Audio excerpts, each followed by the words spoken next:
Madame, Monsieur, bonsoir et merci de nous rejoindre pour ce point de l'actualité. Au moins 20 Palestiniens ont été tués dimanche soir lors de raids aériens sionistes contre 3 immeubles de Rafah. L'agence de presse palestinienne Wafa rapporte que plusieurs personnes sont toujours piégées sous les décombres, ajoutant que le personnel de la défense civile poursuit l'opération de secours dans l'espoir de retrouver des survivants.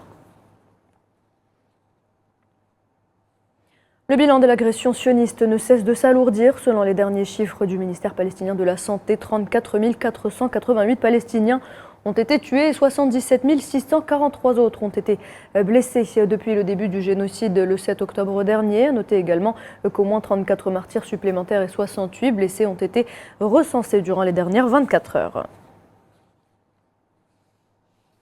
Le Forum économique mondial se poursuit à Riyad en Arabie Saoudite et la question palestinienne s'est justement invitée autour des tables de négociation.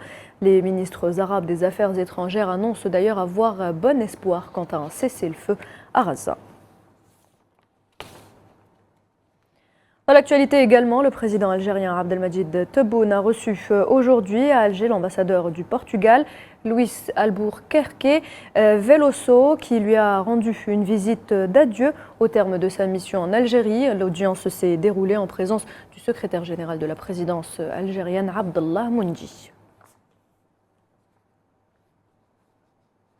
Abdelmadjid Tebboune a par ailleurs appelé à accélérer le rythme de l'intégration continentale entre pays africains dans un discours prononcé en son nom par le Premier ministre algérien Nedel Arbaoui à l'occasion du sommet de la reconstruction des ressources de l'Association internationale de développement pour l'Afrique qui se tient à Nairobi, capitale kenyane. Le chef de l'État algérien a indiqué dans son discours que l'Algérie a réalisé une augmentation significative de son PIB au cours des 2 dernières années. Le président algérien a également mentionné que l'Algérie avait toujours défendu la question du développement en Afrique et joué un rôle pionnier dans son développement.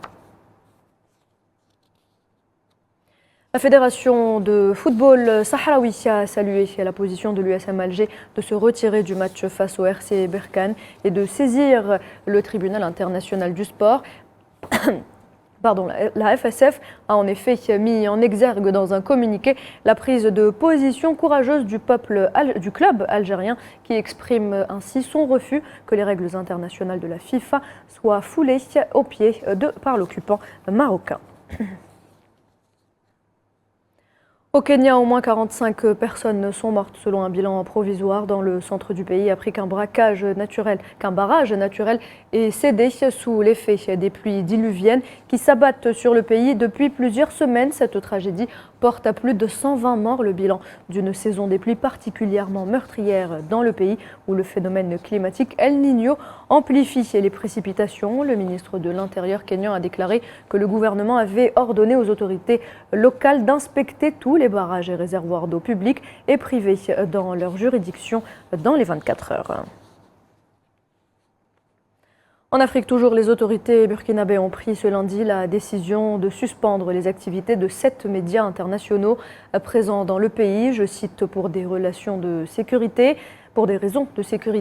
Le Conseil supérieur de la communication du pays a donc décidé la suspension de la diffusion des programmes de la télévision internationale française TV5 Monde, au moins pour une durée de 2 semaines. L'organisme a également décidé de suspendre l'accès au site web de TV5 Monde, Deutsche Welle, Ouest France, Le Monde, APA News, The Guardian et Agence Ecofin. Au Togo, 4,2 millions d'électeurs étaient appelés aux urnes ce lundi pour élire 113 députés de l'Assemblée nationale et les 179 conseillers régionaux parmi les 2348 candidats en lice dans le cadre de l'élection législative. Un scrutin ô combien décisif car les futurs parlementaires auront la charge potentielle de choisir le futur président de la République conformément à la révision constitutionnelle adoptée le 19 avril, selon laquelle le président sera désormais élu par les députés et non plus directement par le peuple.